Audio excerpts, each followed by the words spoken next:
Good morning, sweet friends. Today we get to start our new book, Charlotte's Web. This is one of my personal favorites. I have loved this book since I was such a young child, and I've read this book to all of my children, and I just love it. I think it's a great book for springtime. It's a wonderful book for while we're still reviewing animals. It's a great book about choices that people make. It's just a book that's all encompassing. So I'm really excited to read this to you guys. So we'll get started on this today. This book is also a Newbery Honor Award book. So it's an award winner, and it's just a wonderful classic. So let me start. Before Breakfast, Chapter 1. "Where's Papa going with the axe?" said Fern to her mother as they were setting the table for breakfast. "Out to the hog house," replied Mrs. Arable. "Some pigs were born last night." "I don't see why he needs an axe," continued Fern, who was only 8. "Well," said her mother, "one of the pigs is a runt. It's very small and weak, and it will never amount to anything. So your father has decided to do away with it." Now, this is the form of weak. It's a homophone, so it's weak, which means that the pig is having a really hard time managing itself. It probably won't be able to feed itself, nurse on the mother. It won't be able to move around very well.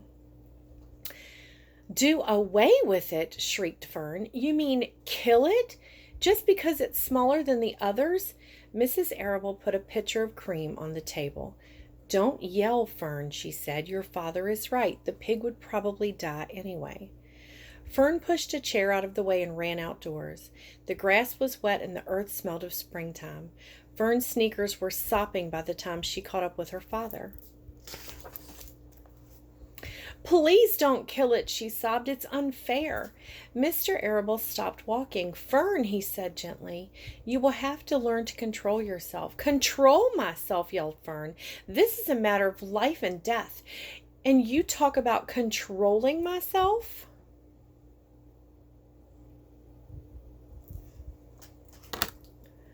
Tears ran down her cheeks, and she took hold of the axe and tried to pull it out of her father's hand.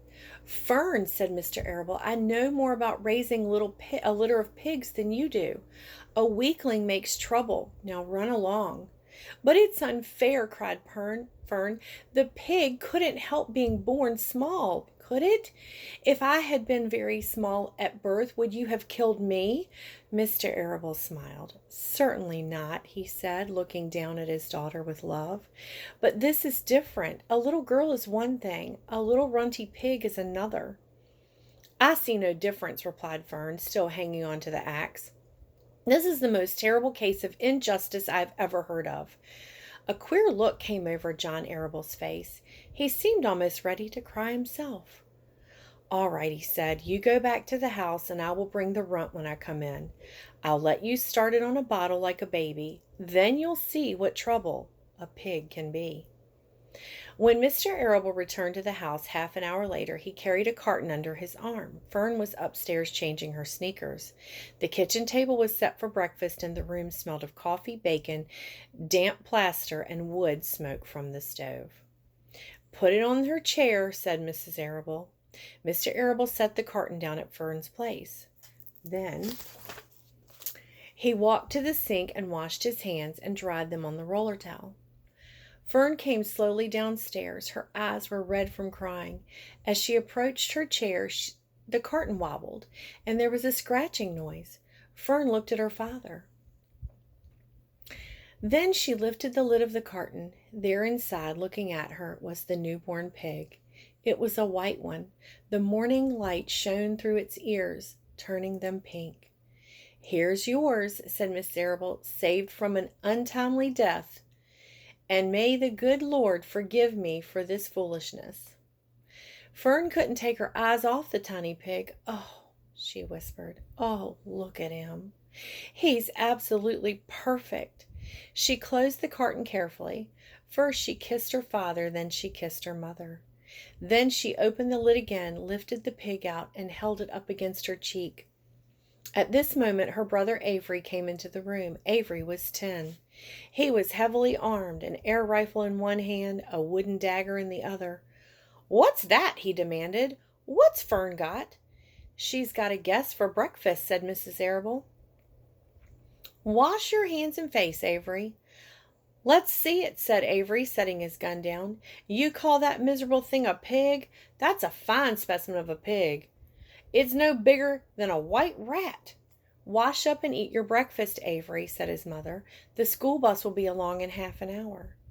"Can I have a pig too, Pop?" asked Avery. "No, I only distribute pigs to early risers," said Mr. Arable. "Fern was up at daylight trying to rid the world of injustice. As a result, she now has a pig. A small one, to be sure, but nevertheless a pig. It just shows what can happen if a person gets out of bed promptly. Now let's eat." But Fern couldn't eat until her pig had had a drink of milk. Mrs. Arable found a baby's nursing bottle and a rubber nipple.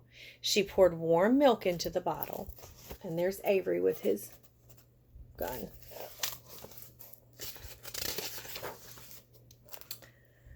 Fitted the nipple over the top and handed it to Fern. "Give him his breakfast," she said. A minute later Fern was seated on the floor in the corner of the kitchen with her infant between her knees, teaching it to suck from the bottle.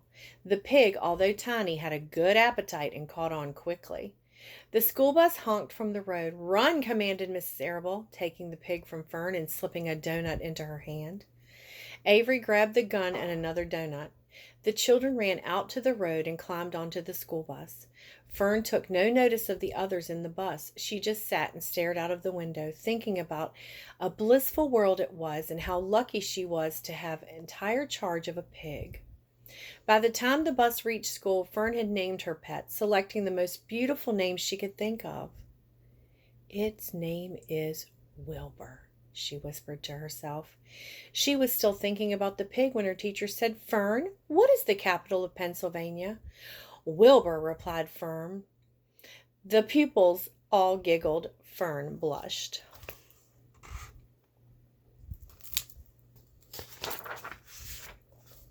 Chapter 2. Wilbur. Fern loved Wilbur more than anything. She loved to stroke him, to feed him, to put him to bed.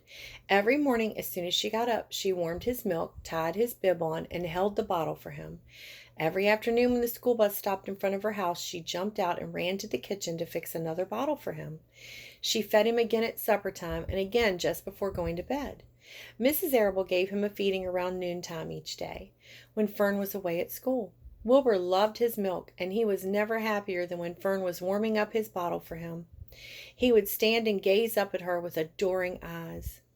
For the first few days of his life, Wilbur was allowed to live in a box near the stove in the kitchen. Then, when Mrs. Arable complained, he was moved to a bigger box in the woodshed. At 2 weeks of age, he was moved outdoors. It was an apple blossom time, and the days were getting warmer. Mr. Arable fixed a small yard specifically for Wilbur under the apple trees, and gave him a large wooden box full of straw, with a doorway cut into it so he could walk in and out as he pleased. "Won't he be cold at night?" asked Fern. "No," said her father. "You watch and see what he does." Carrying a bottle of milk, Fern sat down under the apple tree inside the yard. Wilbur ran to her, and she held the bottle for him while he sucked on it. When he had finished the last drop, he grunted and walked sleepily into his box. Fern peered through the door. Wilbur was poking the straw with his snout. In a short time he had dug a tunnel in the straw. He crawled into the tunnel and disappeared from sight. Completely covered with straw, Fern was enchanted. It relieved her mind to know that the baby would be sleeping covered up and would stay warm. So he's made a little habitat out of this box, and as we start to talk about animal habitats, this is a very good portion of the book to realize that all animals are going to make sure that they're protected when they're in an environment, and they're going to make their own habitats. Here's a little picture.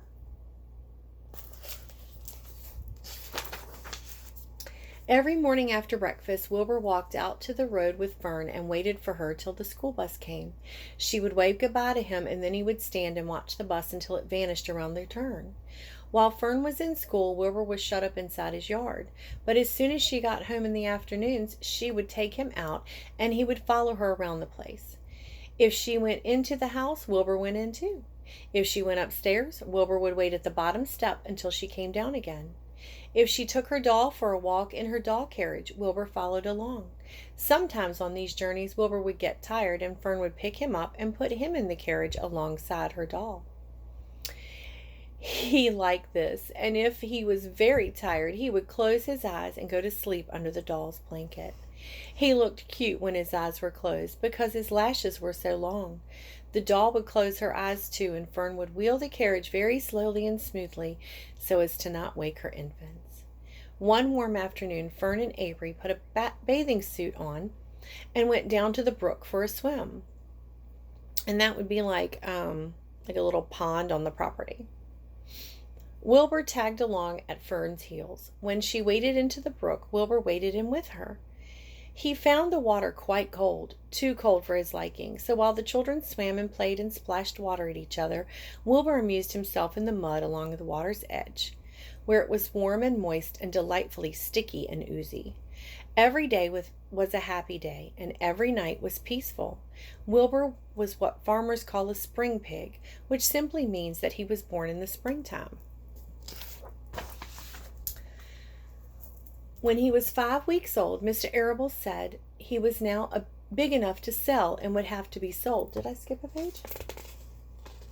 I don't think so, but let's see. No. When he was 5 weeks old, Mr. Arable said he was now big enough to sell and would have to be sold. Fern broke down and wept, but her father was firm about it. Wilbur's appetite had increased. He was beginning to eat scraps of food in addition to milk. Mr. Arable was not willing to provide for him any longer. He had already sold Wilbur's 10 brothers and sisters. "He's got to go, Fern," he said. "You have had your fun raising a baby pig, but Wilbur is not a baby any more." "Call up the Zuckermans," suggested Mrs. Arable to Fern. "Your Uncle Homer sometimes raises a pig, and if Wilbur goes there to live, you can walk down the road and visit him often." "How much money should I ask for him?" Fern wanted to know. "Well," said her father, "he's a runt. Tell your Uncle Homer you've got a pig you'll sell for $6 and see what he says." It was soon arranged. Fern phoned and got her Aunt Edith, and her Aunt Edith hollered for Uncle Homer. And Uncle Homer came in from the barn and talked to Fern. When he heard that the price was only $6, he said he would buy the pig. Next day, Wilbur was taken from his home under the apple tree and went to live in a manure pile in the cellar of the Zuckerman's barn.